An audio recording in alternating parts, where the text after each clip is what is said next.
Good morning and welcome to our weekly podcast here at Midwest Centers. I'm Brian, Director of Operations here at Midwest, and I'm joined, as always, with Michelle from Kish Housing. Hi, Michelle. Hi, Brian. How you doing today? I am fantastic. Spring is right around the corner. I wish. My guy. Whew. It feels like this winter has dragged on forever. The salt all over the floors here is driving me crazy. Same. I'm ready to thaw out. Mm-hmm. Welcome, everybody, again. If you've never seen one of these town halls, likely you are new to Midwest. So we first want to say welcome, and we're glad you decided to start or restart your recovery journey with us. Town Hall is our weekly show where we just go over some need-to-know information, remind you of some rules, both Kish-related and here at Midwest Center, and kind of any program changes or updates, just keep you all in the loop. And hopefully we can get you all started off on the right foot this week. So, like I said, Michelle, spring is right around the corner. And I know that us on the center, we have started the planning phase of some spring activities, kind of get people out in the open air again and stuff like that. A lot of things in the works. You guys starting to plan some Kish activities and stuff? I would be lying if I said we have, but we're really good at planning things in the impromptu, I guess. Yes. We're really good at that. So don't worry, we'll have things. We Yeah. always have things. Music, barbecues, Yeah, and dunk tanks. it always seems like there's some individuals in our community that, you know, kind of come out and kind of light a spark, so to speak. So I'm sure that we'll get plenty of that. Absolutely. And, you know, people that are in services with us, if you have ideas, bring them. Let us know, right? Because we're sitting here just trying to plan these things on our own. Yeah. Yeah. You are part of this community, everybody watching this, and we appreciate you. I'd like to hand it over to you, Michelle, for your Kish-related announcements, if you'd like to start us off. All right. Thanks, Brian. Hello, everybody. So this week I just wanted to touch on a few things. The first thing being the laundry. Kish is so lucky to have free laundry in our buildings. Absolutely so lucky for that. But I want everybody to understand that having that free laundry is a privilege. So I really am asking that everybody step into some respect around that. And promptly get your clothing out of the machines so that others can use those machines. Leaving them sit there for hours or even overnight is unacceptable. Laundry privileges are just that, privileges. So they can be restricted or revoked, and you could be required to use the laundromat across the parking lot and have to pay for your own laundry. So please recognize that laundry services is a privilege at Kish and act accordingly. Also ensure that you're not overloading those machines. If you do have an extra large load, you can visit the laundromat next door and do those extra large loads. But overloading the machines that we have breaks them down.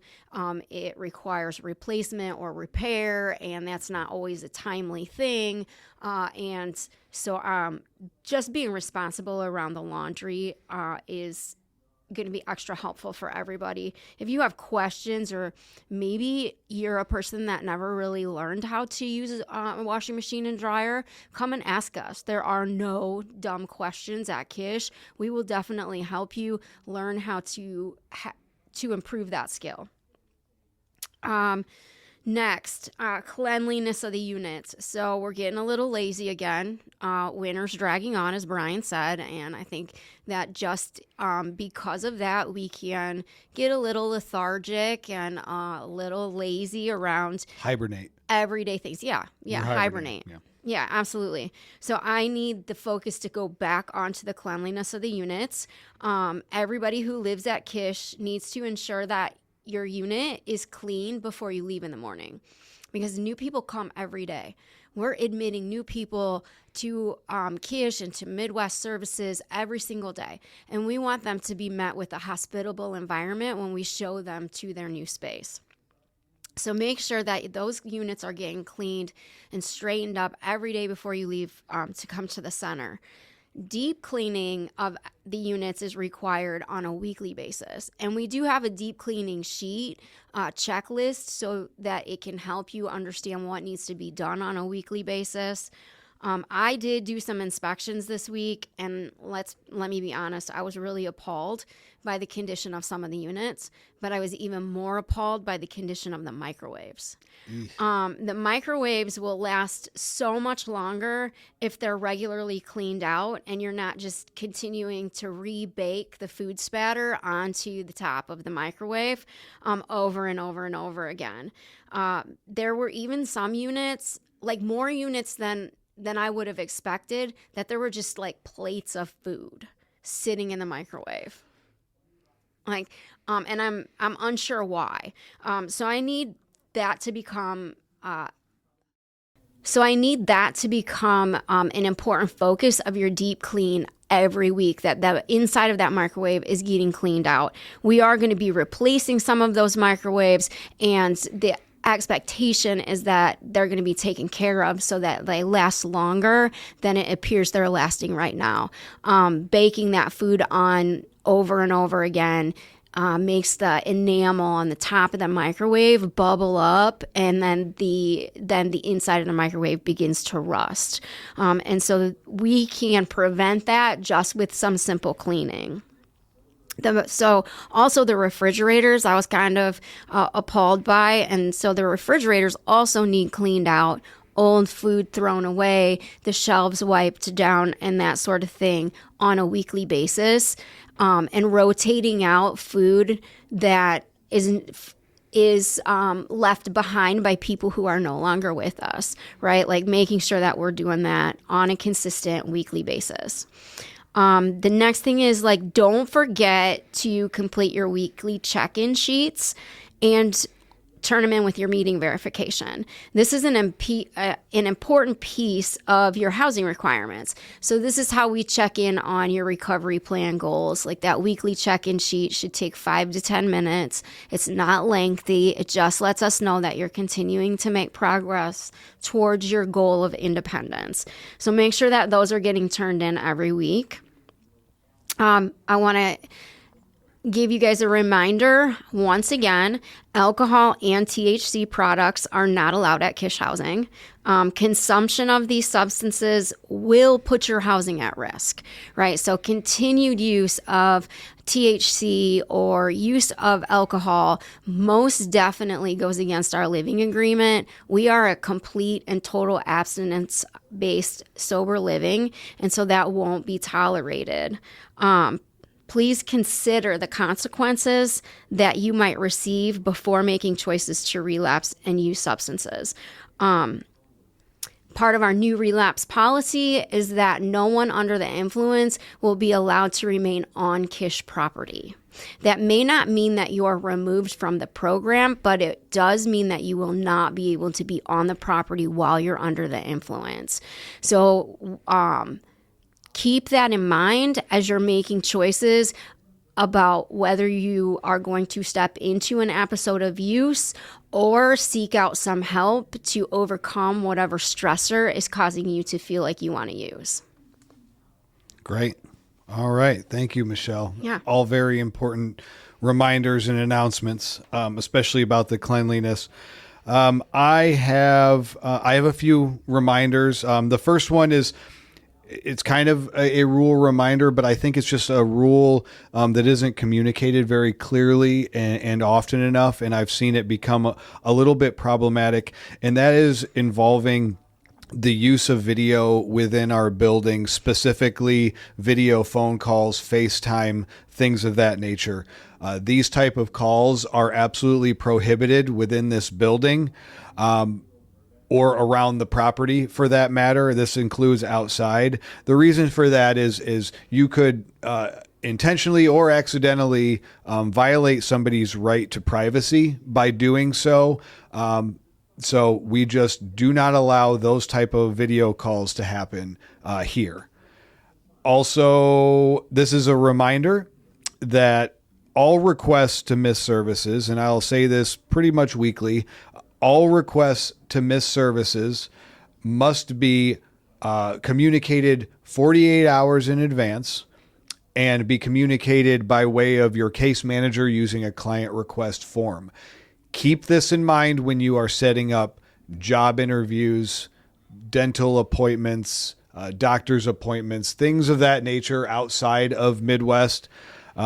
We do need at least 48 hours in advance. Think of it as this time, your treatment, this time in your life, this is your job to get well, to start building your life back. And so treat this as such. Okay.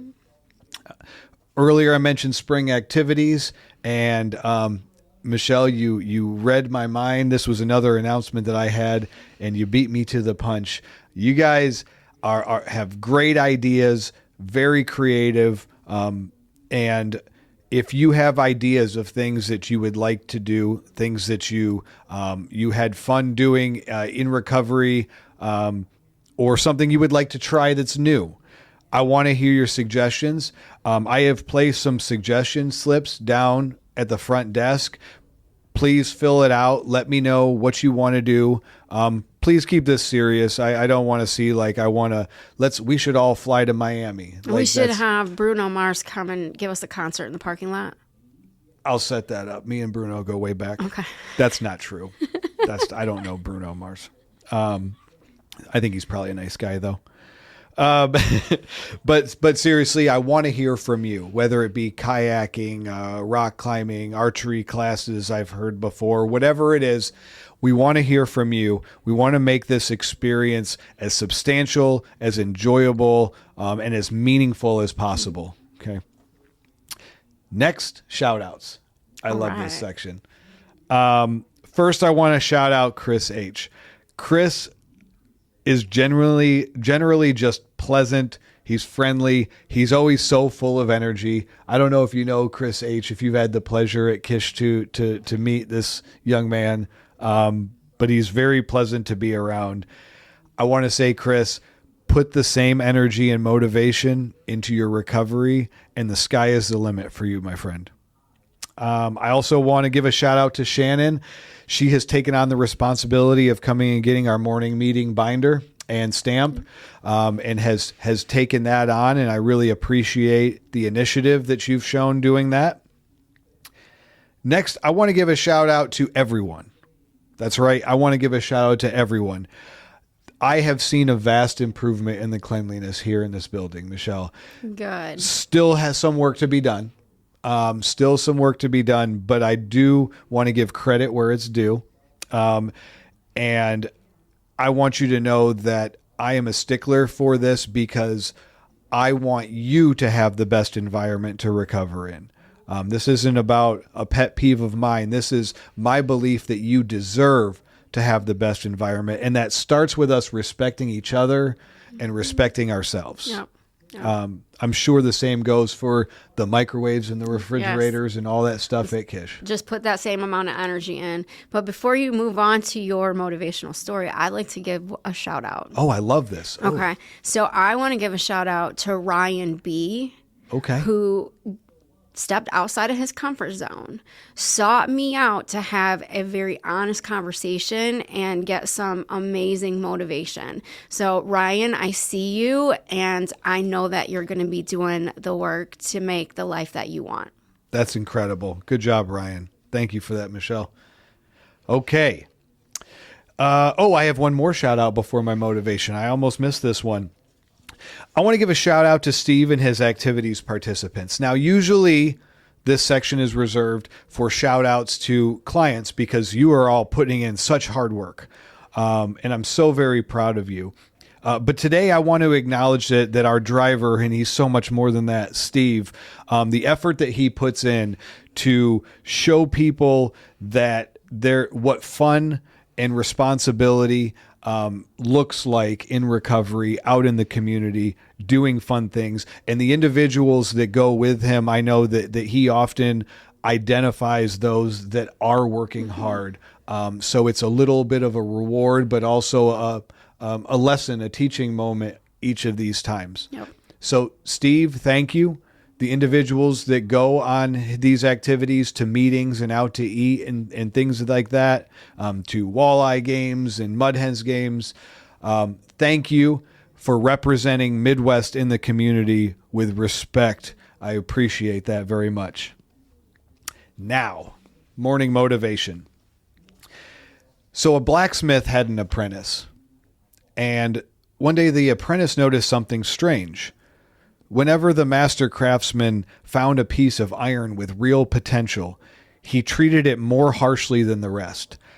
He shoved it deeper into the fire, he struck it harder with the hammer, and plunged it again and again into cold water. One day the apprentice asked, "Master, why do you punish the best pieces of iron the most?" The blacksmith wiped sweat from his brow and said, "Come here." He picked up 2 pieces of metal. One was shaped quickly with only a few strikes. The other had to be heated and hammered over and over and over again. The master handed the first blade to the apprentice, and it bent easily as he pushed it across his knee. This one was spared the fire and the hammer. Easy to shape, easy to break. Then he handed him the second blade. The apprentice tried to bend it, but it wouldn't yield. "This," the master said, "is the one that endured the heat and the blows. It can now serve a lifetime." The apprentice frowned. "But why work the best metal harder?" To that the blacksmith smiled, "Because when I see something strong, I know what it can become. The fire and the hammer are not punishment, they are preparation." Years later, whenever life became hardest, just as things seemed to be improving, the apprentice remembered, "The iron that becomes a sword suffers more blows than the scrap that remains useless." So the moral of this story is that when life grows difficult, and just as you begin to succeed, it is often not punishment, but preparation. Growth attracts resistance, and progress invites challenge. The very struggles that make you question your path are often the forces shaping your strength, character, and resilience. If you endure the heat without losing your purpose, and withstand the blows without losing your integrity, you emerge not broken, but refined. Storms and hardships are not signs to quit. They are proof you are being forged into something stronger than you were before. The key is not avoiding the fire, but surviving it with patience, courage, and faith that the shaping has meaning. Remember, growth only comes by withstanding pain and discomfort. So I challenge you all this week, get uncomfortable. And as always, have a happy, safe, and sober week. Thank you. Bye.